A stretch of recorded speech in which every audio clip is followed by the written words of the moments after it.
Hello student, आज अपन discuss करेंगे extra chromosomal inheritance, उसकी definition, criteria, maternal inheritance and examples. पहले अपन बात करते हैं एक्स्ट्रा क्रोमोसोमल इनहेरिटेंस क्या है। इनहेरिटेंस तो वंशागति ऐसे गुण जो एक पीढ़ी से दूसरी पीढ़ी में स्थानांतरित होते हैं, जो न्यूक्लियर क्रोमोसोम्स को छोड़कर साइटोप्लाज्म में पाए जाने वाले डीएनए के ऊपर उपस्थित होते हैं। तो इस प्रकार की इनहेरिटेंस क्या कहलाती है? एक्स्ट्रा क्रोमोसोमल इनहेरिटेंस कहलाती है, जो कि नॉन मेंडेलियन पैटर्न्स की तरह इनहेरिटेड होता है, जिसको वो डीएनए कंट्रोल करते हैं जो कि साइटोप्लाज्म में पाए जाने वाले ऑर्गेनल्स के डीएनए में पाए जाते हैं। Genes which present in the DNA of cytoplasmic organelles that उस वो जीन कुछ न कुछ ऐसे गुणों को नियंत्रित करते हैं, वो गुण एक पीढ़ी से दूसरी पीढ़ी में स्थानांतरित होते हैं। तो इस प्रकार की वंशागति क्या कहलाती है? साइटोप्लाज्मिक इनहेरिटेंस या chromosomal inheritance, extra chromosomal inheritance या नॉन न्यूक्लियर क्रोमोसोमल इनहेरिटेंस कहा जा सकता है। तो ये क्या हो गया? It is A type of non Mendelian pattern of inheritance governed by the DNA present in the cytoplasm in the extra chromosomal inheritance या साइटोप्लाज्मिक इनहेरिटेंस। ये इस प्रकार की इनहेरिटेंस है। डीएनए इज द जेनेटिक, अपन जानते हैं कि जो मटेरियल है, अपना जेनेटिक मटेरियल है, आनुवंशिक पदार्थ है, वो क्या है? डीएनए। वो डीएनए कहाँ उपस्थित होता है? क्रोमोसोम्स के अंदर उपस्थित होता है, और वो क्रोमोसोम्स कहाँ होते हैं? न्यूक्लियस में। तो it has to store and transfer information through the process of replication. जितने भी जो ट्रेड्स हैं, लक्षण हैं, जो सूचनाएं कैरी करते हैं, उसको स्थानांतरण होता है एक पीढ़ी से दूसरी पीढ़ी में। वो ज़्यादातर जो जीन्स है वो डीएनए के ऊपर मौजूद होते हैं, और वो डीएनए कौन होता है? न्यूक्लियर क्रोमोसोमल डीएनए होता है। Nuclear DNA is the basis of inheritance of almost type of phenotypes और फिनोटाइप बाहरी लक्षण जितने भी दिखाई देते हैं। तो ये ज़्यादातर कौन से गुण हैं जो डीएनए के द्वारा कैरी किए जाते हैं? वो सारे nuclear DNA. It inherited in a particular fashion from parents to their offspring. इसकी जो इनहेरिटेंस का फैशन है वो पर्टिकुलर है, जिसको मेंडेलियन इनहेरिटेंस टाइप्स कहते हैं। दो all the genes are inherited in Mendelian style. Some genes present in the cytoplasm of the cells inherited in a non-Mendelian pattern. तो यहाँ पर ये कह रहा है कि कुछ ऐसे जीन्स है जो सेल के कोशिका द्रव में पाए जाते हैं, यानी कि या तो कोशिका के जितने ऑर्गेनल्स है, जैसे प्लास्टिड या माइटोकॉन्ड्रिया, मोस्टली यही होते हैं। This type of inheritance is called extra chromosomal inheritance या साइटोप्लाज्मिक इनहेरिटेंस। तो इस प्रकार की वंशागति को एक्स्ट्रा क्रोमोसोमल इनहेरिटेंस या साइटोप्लाज्मिक इनहेरिटेंस कहते हैं। एक्स्ट्रा क्रोमोसोमल इनहेरिटेंस क्या है? The genes governing by cytoplasm. ये आपको पहले ही कहा गया कि ऐसे जीन्स जिसको साइटोप्लाज्मिक इनहेरिटेंस कहते हैं, ठीक है ना, या ऐसे जीन्स जो साइटोप्लाज्मिक इनहेरिटेंस कैरी करते हैं, उस प्रकार के जीन्स को या तो प्लाज्मा जीन्स कहा जाता है, या साइटोप्लाज्मिक जीन्स कहा जाता है, या साइटोजीन्स कहा जाता है, या एक्स्ट्रा न्यूक्लियर जीन्स कहा जाता है। while the sum total of extra chromosomal genetic material is known as plasma। तो ये जितना भी sum of genes है जो present in the cytoplasm, they are known as plasmon and occurs this types of inheritance। तो इस प्रकार की जो इनहेरिटेंस उसको क्या कहेंगे? एक्स्ट्रा क्रोमोसोमल इनहेरिटेंस कहेंगे। Rules of extra chromosomal inheritance. Rules क्या क्या है एक्स्ट्रा क्रोमोसोमल इनहेरिटेंस के? तो rules of extra chromosomal inheritance, extra nuclear genes या non Mendelian inheritance which has 4 characters. क्या क्या? 4 लक्षण है। पहला है typical Mendelian ratio do not occurs because the meiosis based segregation is not involved. तो इस प्रकार की इनहेरिटेंस के अंदर मियोसिस प्रकार का सेग्रीगेशन है, जो पृथक्करण है, वो नहीं होता। तो इसलिए जो मेंडेलियन रेशियो F1 और F2 जनरेशन में आते हैं वो यहाँ देखने को नहीं मिलेंगे। Reciprocal crosses usually show uniparental inheritance. तो इसके अंदर जब भी रेसिप्रोकल क्रॉस करोगे तो यूनिपेरेंटल इनहेरिटेंस होगी, यानी कि जो माता का ये पिता का इसमें रोल नहीं है। तो इस प्रकार का यूनिपेरेंटल इनहेरिटेंस पाई जाएगी with all progeny having the phenotype of one parent. जो बाहरी लक्षण है वो एक ही पेरेंट के तरह दिखाई देंगे। जनरली द मदर, सामान्यतः ये मदर से स्थानांतरित होते हैं उसकी संतति में, एक पीढ़ी से दूसरी पीढ़ी में, यानी कि उनके अभिभावक यानी कि माता पिता से ज़्यादातर माता के जो गुण हैं वो zygotes receives nearly all of its cytoplasm including formulas from the ovum. जो मदर्स के जो ओवम होता है उसके साइटोप्लाज्म में जो पाए जाने वाले हैं वो उसकी संतति में ट्रांसफर होते हैं। तो extra nuclear genes can not be mapped to chromosomes in the nucleus, उनको मैप नहीं किया जाता। If a nucleus with a different genotype is substituted non Mendelian inheritance effect unaffected रहती है।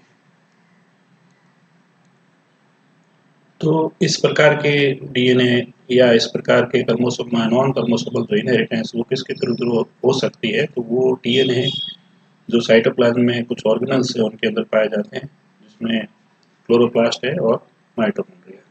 Chloroplast DNA in 1951 using cytoplasmic cytochemical जो method से कुछ प्रकार के स्टेम्स है उसके द्वारा क्लोरोप्लास्ट डीएनए को सबसे पहले ज्ञात किया गया 1951 के अंदर।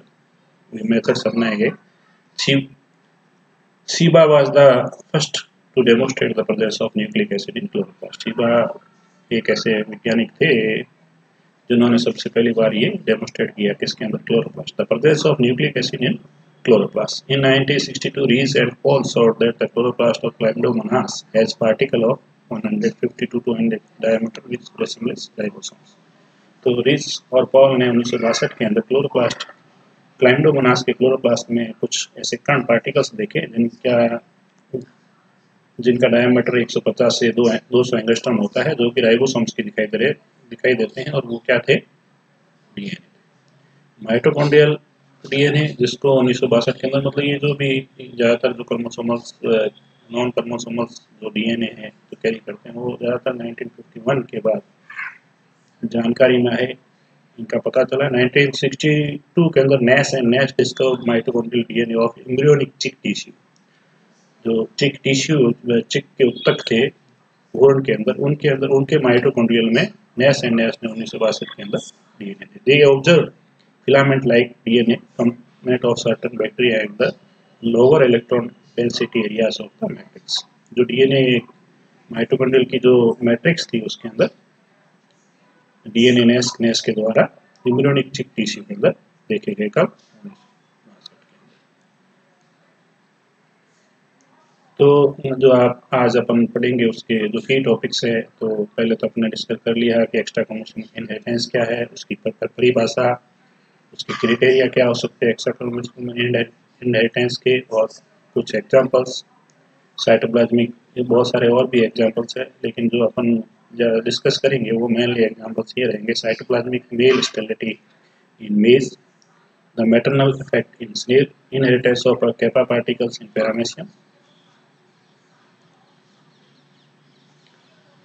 तो आपको कुछ ये समझ में आ गया होगा कि एक्स्ट्रा क्रोमोसोमल इनहेरिटेंस क्या है। Extra chromosomal inheritance is also known as a cytoplasmic inheritance. Cytoplasmic inheritance इसलिए कह रहे हैं कि कुछ ऐसे लक्षण जो उत्तरदायी होते हैं वो डीएनए के ऊपर पाए जाने वाले जो डीएनए जो साइटोप्लाज्म ऑर्गेनल्स के अंदर पाए जाते हैं वो उत्तरदायी होते हैं इसके लिए। तो इसलिए साइटोप्लाज्मिक इनहेरिटेंस भी कहा सकता है। एक्स्ट्रा क्रोमोसोम मतलब other than chromosomes present in nucleus, जो कि नॉन मेंडेलियन पैटर्न फॉलो करते हैं, इसलिए नॉन मेंडेलियन इनहेरिटेंस कहा जाता है। जिस रिपोर्टेड बाय द, ये पहली बार बोरिस इफ्रशाई इन ईस्ट ड्यूरिंग 1949।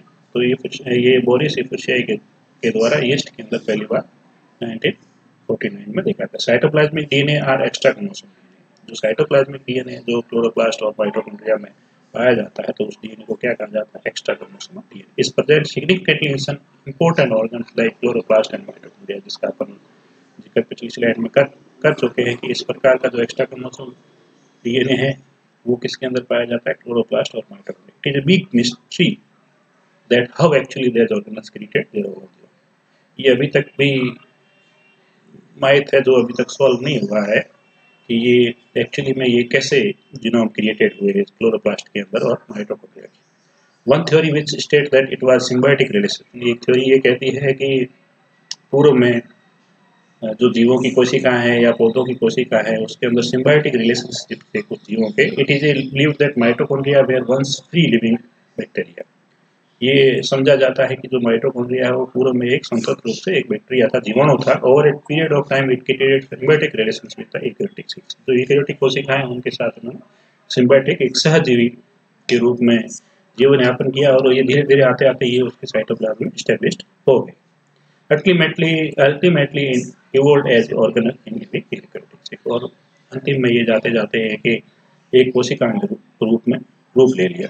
तो एक्चुअली में ये एक्चुअल तो नहीं कह सकते, लेकिन अभी तक ये मिथ है जो सॉल्व नहीं हुआ है। तो ये माना गया है कि जो माइटोकॉन्ड्रियल का जो निर्माण है वो कहीं कहीं बैक्टीरिया से, या उसकी उत्पत्ति वो है बैक्टीरियल ओरिजिन माना जाता है। सिमिलरली उसी तरह क्लोरोप्लास्ट इन ग्रीन प्लांट्स के अंदर जो chloroplast from the living algae and establish A symbiotic relation with eukaryotic plants, जैसे बैक्टीरिया का जीवों के अंदर सिम्बायोटिक रिलेशन से, उसी प्रकार प्लांट्स के अंदर जो क्लोरोप्लास्ट है उसमें ये देखा गया जो एल्गी है उसका सिम्बायोटिक रिलेशन हो सकता है प्लांट्स के अंदर, जिस वजह से ये धीरे धीरे प्लांट्स के साइटोप्लाज्म में ये सेटल हो गया एज ए क्लोरोप्लास्ट के रूप में। बोथ टाइप्स ऑफ सब genome have well developed DNA machinery, दोनों के अंदर जो मशीनरी है डीएनए की वो वेल डेवलप्ड है, required for the central dogma. Additionally chloroplast है एंटीबायोटिक रेजिस्टेंट, क्लोरोप्लास्ट के अंदर साथ साथ में एंटीबायोटिक रेजिस्टेंट भी पाया जाता है जीन्स के अंदर जो क्लोरोप्लास्ट के अंदर होते हैं। That was derived from bacteria previously.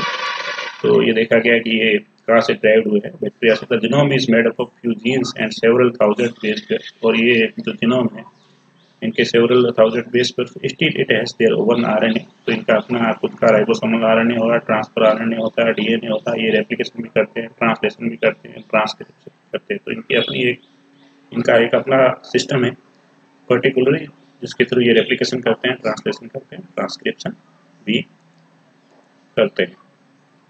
Definition आपने पहले ही आपको बता दी गई है। The extra chromosome DNA present in the cytoplasm and not on chromosomes which follows the non Mendelian pattern of inheritance, this is known as extra chromosome. अब अपन यहाँ पर ये बात करते हैं कि जो डीएनए साइटोप्लाज्म में क्लोरोप्लास्ट और माइटोकॉन्ड्रिया के अंदर पाया जाता है उसमें, और जो न्यूक्लियस के अंदर पाए जाने वाले क्रोमोसोम्स के अंदर पाया जाने वाला डीएनए उसमें अंतर है।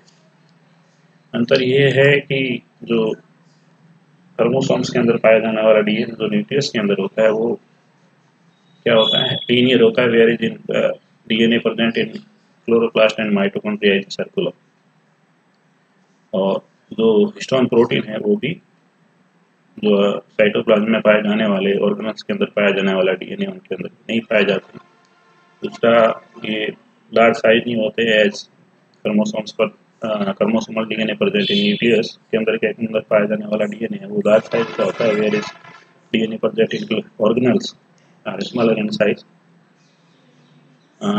और तीसरा अंतर ये है कि रीनेचर्स थोड़े फास्टली होते हैं यदि उनको एंजाइम्स के द्वारा ब्रेक डाउन किया जाए, जैसे न्यूक्लियस के द्वारा डीएनए, तो वो ब्रेक डाउन हो जाते हैं और वापस इजीली रीनेचुरेटेड हो जाते हैं। डीनेचुरेशन और रीनेचुरेशन फास्टली होता है, वेयर एज जो न्यूक्लियर डीएनए है उसका डीनेचुरेशन और रीनेचुरेशन उतना फास्टली नहीं होता जितना डीएनए जो पाया जाता है क्लोरोप्लास्ट और माइटोकॉन्ड्रिया के अंदर उनका होता है।